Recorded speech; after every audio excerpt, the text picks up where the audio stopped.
The Liberty are hotter than fish grease right now. Yeah, that's right. The team is riding an 8-game winning streak and are atop the WNBA standings. On Saturday night, they will battle an Eastern Conference foe. That is the Connecticut Sun. So let's preview this showdown with a writer who covers the Liberty for the local W, also for Nets Daily. His name is Brian Fleurantin, and he joins me now. Brian, what's going on?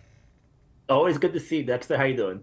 Always good to see you, my friend who went to the best high school ever. That is Clara Barton High School out of Brooklyn, New York. Got to represent for that. Always. Two Barton alums together. Can't get better than that. Brian, got to talk to you about these Liberty because, like I said, they're hot right now. Riding an 8-game win streak with a league-leading record of 25-4. What do you think has been the key factor for this consistent level of performance that we've seen from the Liberty throughout this season?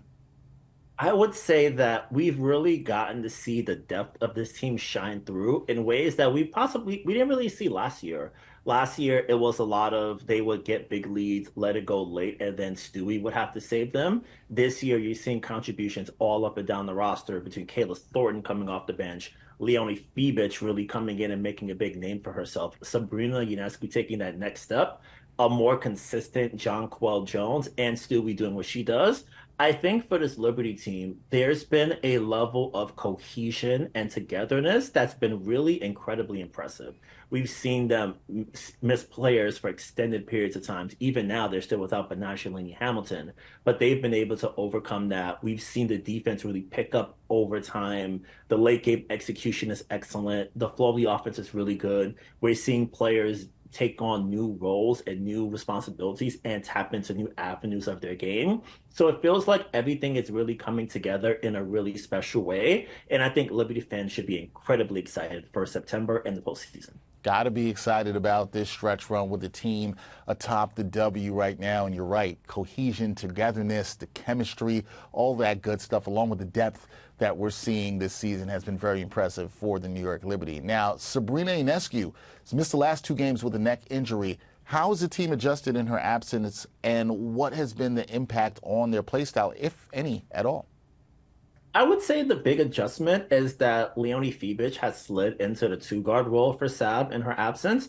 And our friend Lucas Kaplan told me a while back, he was like, no, watch how they run Sabrina plays for Leo and how seamless everything is. So we've really gotten to see Leonie tap into her game and really be that Swiss Army knife on offense and play excellent defense in that regard. Courtney Vandersloot has played really well. One great thing that I think people sometimes forget about Sloot is that she's an incredibly smart driver to the basket. She's always able to get those angles and get downhill. And then when she does that, it creates those corner threes for players like KT, Leo, and everyone else. So we've really been able to see the team come together in that regard. And coming off the bench, Thursday night was so fun because Jalen Sherrod really got her first big run in the league, and she played tremendously. She played with such a fast pace and energy that had the crowd really excited. And for the folks watching, this earlier this morning, the team announced they signed Jalen to an end of season contract.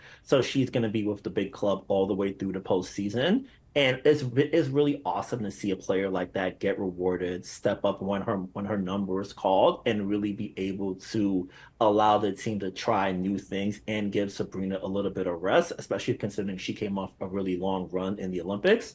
So they've been able to adjust well. And I think with Sabrina potentially coming back tonight, we get to see her go back to sort of like running the show, and seeing her teammates with more confidence gives her more confidence to work with as well, too. Yeah, it got to give her more confidence there and the teammates more confidence. And you also have to like the fact that the depth showing up once again with her being out, how everyone is able to step up. I want to talk to you about this matchup tonight, though, because despite some close games, Liberty, they've had the upper hand against the Sun in recent matchups. To what do you attribute their ability to pull out these wins, and how do they now match up with Connecticut following their addition of Marina Mabrey? How do you see these two teams matching up now? I think the big thing when I think about the Liberty Sun matchups is all about late game execution for me. Going back to Game 4 last year, it was Jonquel Jones and Stewie bringing it home in Connecticut. This year, it's been Sabrina Ionescu really making those big plays down the stretch. I think back to the Camp Day game in early July when the Liberty were in Connecticut, it was Sabrina getting AT on a switch, driving by her and finishing at the rim to put the Liberty up three, and then immediately coming back on defense and making the game-saving block to end the game. So I think for the Liberty, they've been able to really. It's been a situation where that depth shines through, where when each game there's a different player coming in together to make a big play. In the last matchup in Barclays Center, the game was tied, and then Connecticut made the I'd say curious decision to sit Alyssa Thomas for rest purposes late. And then we saw JJ and Sabrina carry it in the absence of Stewie, Ebenashilini Hamilton. So I think for the Liberty, their execution has really been sharp. And being able to go to so many different players and different avenues is really exciting for them. Players like Kennedy Burke have had big minutes. KT has had big minutes. Nyara Savali has been really strong in these matchups. So I think for the Liberty, the execution late is gonna be there because the thing about Connecticut is that they always sort of like get you into the mud and playing their game. And the Liberty have been able to really sort of been able to roll around in it with Connecticut and do just enough to move on.